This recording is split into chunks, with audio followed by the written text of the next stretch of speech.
और बेटा कन्हैया साड़ी पकड़ के खींचने लगे। इतने सुंदर सुंदर यहाँ श्लोक हैं। मेघश्यामः क्षौमंबासः, रेशमी साड़ी पहनी है। क्षौमंबासः पृथु कटि तटे,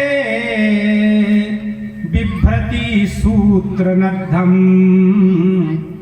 पुत्र स्नेह स्नुत कुच युगम, जात कंपम च सुभ्रुः। कमर में करधनी है, पैरों में पायल है और रस्सी खींच रही है। रज्ज्वा सत्श्रम भुज चलत, कुंडले कंकणौ च, शून्यम वक्त्रम कवर विगलन, मारती निर्ममंथ। जो उनके जूड़ा में, इसी को चूड़ा कहते हैं, बढ़िया सुगंधित पुष्प की माला थी। इतनी तेजी से मथा माता यशोदा ने दधी को कि वो पुष्प सब गिर गए।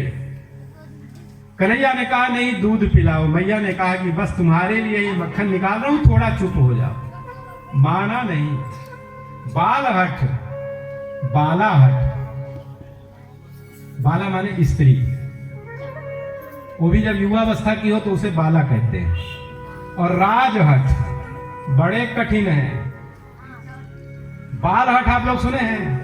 एक बार कोई एक राजा था, उसका मंत्री बड़ा होशियार था। कोई आवश्यक मीटिंग थी और मंत्री का बेटा मचल गया। थोड़ा विलंब से आया तो राजा ने कहा क्यों देरी में आए? तो कहे बेटा नहीं आने दे रहा था, मचल गया था। तो कह रहे वो जो कहता था कर देते, तुमको कौन कमी थी? कहा महाराज नहीं कर सकते ना। तो राजा ने कहा बताओ वो कैसे मचल रहा था?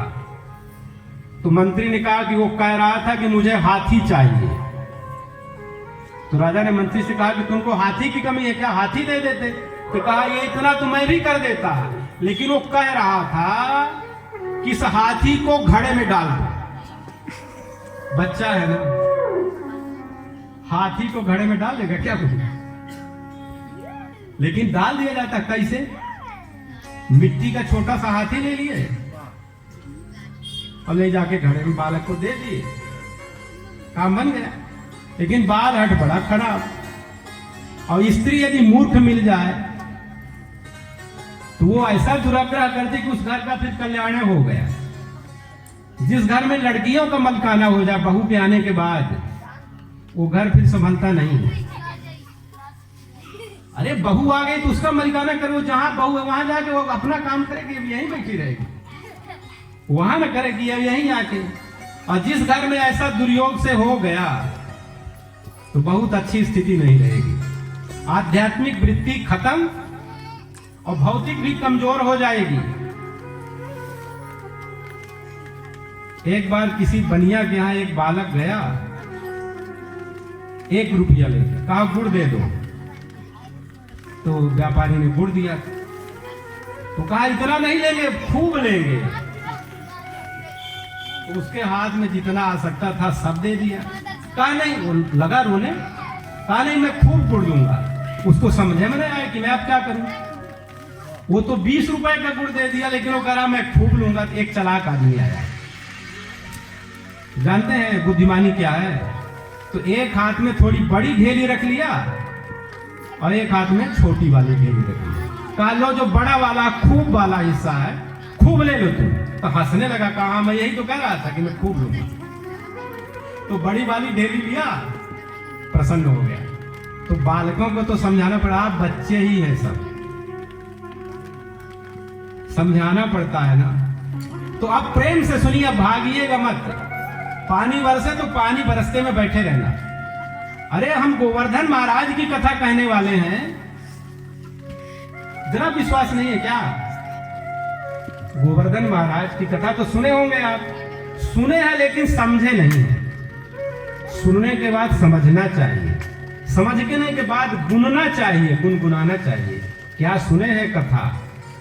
उसको गुनगुनाइए, घबराना मत। ये तुम लोगों की परीक्षा है, कुछ नहीं होगा किसी को, पानी बरसने दो, भगवान को कहो कि ठीक है। तभी गोवर्धन महाराज को उठाएंगे।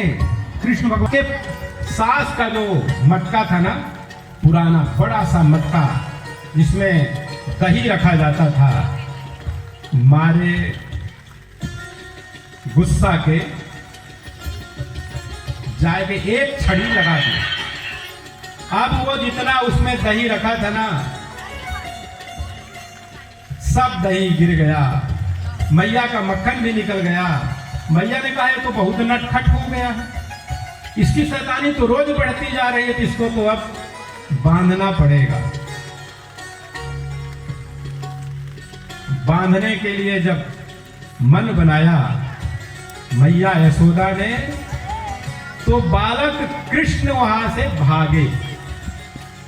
कोई भक्त जब भगवान को बांधना चाहता है अपने प्रेम की रस्सी में, तो पहले भगवान भागते हैं, और तब तक भागते हैं जब तक वो पूर्ण समर्पण नहीं कर देता है, या मेरे कोई सामर्थ्य नहीं है, अब आप स्वयं बंध जाओ, तब तक वो भागता है। दौड़ते दौड़ते मैया थक गई, कृष्ण पकड़ में नहीं आ रहे थे, अब बांधने के लिए रस्सी चाहिए। रस्सी कहां मिले? यशोदा के घर में कोई रस्सी की कमी थी क्या? रस्सी लगाती चली, वो कम होती गई होती गई। गोपियों को भी पता नहीं क्या हो गया, वो भी लाला के रस्सी देने लगी। लेकिन वो रस्सी जब सब कम ही पड़ती गई, तो भगवान आप लोग कहाँ बैठेंगे जब यही लोग अविश्वास कर रहे हैं? तब भला बताइए कहां से गोवर्धन महाराज के नीचे